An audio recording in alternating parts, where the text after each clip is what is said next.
किसी ने कितने कमाल की बात कही है। गुरु को सिर राखिए, चलिए आज्ञा माही, कहे कबीर तह दास को, तीन लोक भय नाही। संगत जी, ईश्वर भगवान को चढ़ाए हुए लाखों का दान पुण्य देखकर प्रसन्न नहीं होते। वो प्रसन्न होते हैं किसी जरूरतमंद की मदद से। मंदिर में साल भर में लाखों का दूध शिवलिंग पर चढ़ा दिया जाता है, मगर वहीं मंदिर के बाहर किसी गरीब का बच्चा भूख से बिलखता हुआ अपनी माँ का आंचल खींच खींच कर रोता रहता है। ऐसे क्या हम भगवान को खुश कर पाएंगे? क्या हमारी सेवा भगवान की नजरों में परवान होगी? एक छोटी सी कहानी सुनाती हूँ। एक बार एक बड़े सेठ का नौकर, जो बड़ा ही विश्वास पात्र नौकर था, बड़े ही सालों से उस सेठ के पास नौकरी कर रहा था। एक दिन उसने कहा कि सेठ जी, मेरे मन में ईश्वर से मिलने का बड़ा ही ख्याल आ रहा है। मुझे बहुत दिनों से अमरनाथ जाने की इच्छा हो रही है। मैं अमरनाथ के वो दिव्य दर्शन करना चाहता हूँ। अमरनाथ की यात्रा पर जाना चाहता हूँ। अगर आपकी कृपा हो, आप मुझे छुट्टी दे दें, तो मैं आपकी अनुमति से भगवान अमरनाथ के धाम पहुंच जाऊं। यह सुनकर सेठ ने कहा, अरे वाह, जाओ, यह तो बहुत ही नेक ख्याल है। मैं तो काम और व्यवसाय के चलते कहीं नहीं जा पाता। तुम्हारे बहाने ही मैं भी दर्शन कर लूंगा। बस तुम मेरा एक काम करना, एक 100 रुपये लेते जाओ और वहां मेरे तरफ से बाबा को प्रणाम करके ये उनके चरणों में चढ़ा देना। नौकर बड़ा खुश होता है और खुशी खुशी वो 100 का नोट लेकर कहता है कि जी, बिल्कुल सेठ जी, ये काम मैं जरूर करूंगा। और अपने सेठ को नमस्कार करके वहां से चल पड़ता है। नौकर वहां से चला। पुराने जमाने की कहानी है, तो पैदल पैदल अमरनाथ की यात्रा होती थी। कई दिन लग जाते थे। जब वह यात्रा कर रहा था, तो देखता है कि कई संत जन जा रहे हैं। बोल बम, बोल बम, बोल बम के जयकारे लगा रहे हैं और सिमरन हो रहा है। भोले बाबा का जय जयकारा लगा रहे हैं।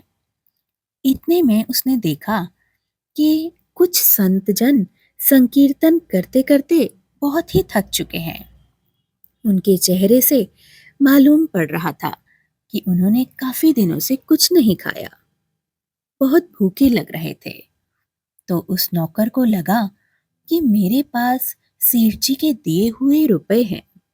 उन 100 रुपयों से मैं इन लोगों को भोजन करवा देता हूँ और जो बचेंगे वो भगवान को चढ़ा दूंगा। और सेठ जी अगर पूछेंगे कि पैसे चढ़ाए, तो कह दूंगा, हाँ जी, चढ़ा दिए। ऐसा कहने से मेरी बात भी रह जाएगी और मैं झूठ भी नहीं बोलूंगा और काम भी हो जाएगा। तो उसने उन पैसों से उन सभी संतजनों को भोजन करवाकर संतुष्ट कर दिया। उनके भोजन की पूरी व्यवस्था की। अब तो भोजन करवाने में 98 रुपए खर्च हो गए, बचे मात्र 2 रुपए। नौकर सोचने लगा, अब ये 2 रुपए चढ़ा दूंगा। वो दिन भी आया जब यात्रा समाप्त हुई और अमरनाथ जी के वे धाम पहुंच गया और उनके चरणों में जाकर उसने वो 2 रुपए चढ़ा दिए और अपने सेठ की तरफ से प्रणाम करके बोला कि भगवान, मेरे सेठ जी की ओर से ये 2 रुपए चढ़ा रहा हूं और आप उनका प्रणाम भी स्वीकार करें, उन्हें भी अपना आशीर्वाद प्रदान करें। उसने बाद में वहां से आगे बढ़कर अपनी वापसी के मार्ग पर चलना शुरू किया। पैदल यात्रा शुरू हुई। वह ये सोचता जा रहा था कि सेठ जी पूछेंगे कि पैसे चढ़ा दिए तो मैं बोलूंगा हाँ जी चढ़ा दिए। उसे वापसी की यात्रा में 3 दिन लग जाते हैं। वहां सेठ जी रात्रि में स्वप्न में देखते हैं कि उनके स्वप्न में साक्षात भोले बाबा आकर दर्शन देते हैं और सेठ को भोले बाबा कहते हैं कि सेठ, मुझे तुम्हारे 98 रुपए प्राप्त हो गए हैं। तुम पर मेरी कृपा सदा बरसती रहे। यह कहकर भगवान भोले बाबा अंतर ध्यान हो जाते हैं। सेठ जी की नींद खुल जाती है। सेठ सोचते हैं कि मेरा नौकर तो बड़ा ही ईमानदार निकला।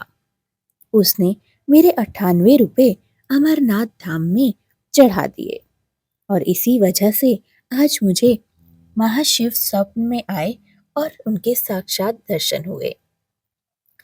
पर मन ही मन ख्याल करता है कि उसने 98 रुपए ही क्यों चढ़ाए। 2 रुपयों का क्या किया होगा। ऐसा क्या जरूरत आन पड़ा होगा उसको। ऐसी क्या उस पर कष्ट या विपदा आ गई होगी जो उसे 2 रुपए खर्च करने पड़े। कहीं वो भूखा ना हो, कहीं उसको कोई चोट चपेट ना लग गई हो। बड़े अजीब अजीब से ख्याल सेठ के मन में आने लगे और सेठ विचलित होने लगा। पता नहीं बेचारे को 2 रुपए की क्या जरूरत आ पड़ी होगी जो उसने खर्च कर दिए। इधर नौकर भी यात्रा पूरी करके सेठ जी के पास पहुंचा और प्रणाम किया। सेठ जी ने प्रश्न किया कि पैसे चढ़ाए। नौकर ने कहा हाँ जी पैसे चढ़ा दिए। सेठ जी ने कहा 98 रुपए ही चढ़ाए, 2 रुपयों का क्या किया। नौकर हैरान हो गया। बोला आपको किसने बताया सेठ जी कि मैंने 98 रुपए चढ़ाए। सेठ ने जवाब दिया कि मेरे स्वप्न में साक्षात महाशिव ने आकर दर्शन दिए और उन्होंने कहा कि मैंने तुम्हारे 98 रुपए स्वीकार कर लिए हैं। तुम ही बताओ बेटा, 2 रुपए का क्या हुआ। सब ठीक तो है ना। हैरान नौकर ने जवाब दिया सेठ जी, मैंने तो सिर्फ 2 रुपए ही चढ़ाए थे। 98 रुपए से तो संतों को, जरूरतमंदों को, भूखे लोगों को भोजन करवा दिया था। भगवान ने वो 98 रुपए ही स्वीकार किए। 2 रुपयों के बारे में आपको नहीं बताया कि मैंने 2 रुपए नगद चढ़ाए थे।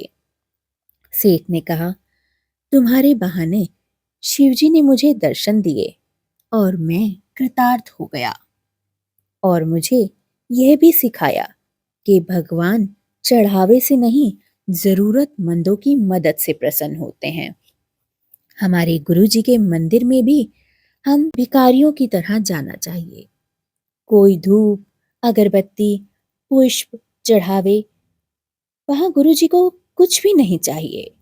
उन्हें चाहिए तो सिर्फ हमारे भाव। हमारे मन में किसी की मदद का, सेवा का भाव हो। हमारे किए हुए सत्कर्म ही हमारे गुरु जी के चरणों में सप्रेम भेंट के रूप में चढ़ाए जाते हैं, जिसे देख हमारे गुरुजी अति प्रसन्न होते हैं। हमारी वो भेंट स्वीकार कर लेते हैं। किसी प्रकार का छल कपट करके हम गुरुजी के दरबार में लाखों रुपए भी भेंट करना चाहें तो हमारे गुरुजी कभी स्वीकार नहीं करेंगे। यही आप किसी जरूरतमंद या अपने माता पिता की ही सेवा कर लेंगे तो हमारे गुरुजी बहुत खुश होंगे।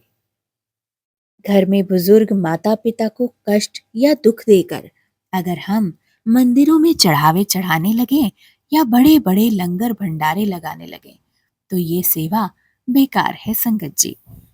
इससे भगवान कभी प्रसन्न नहीं होते और हम गुरु जी की सच्ची संगत कभी नहीं कहला पाते।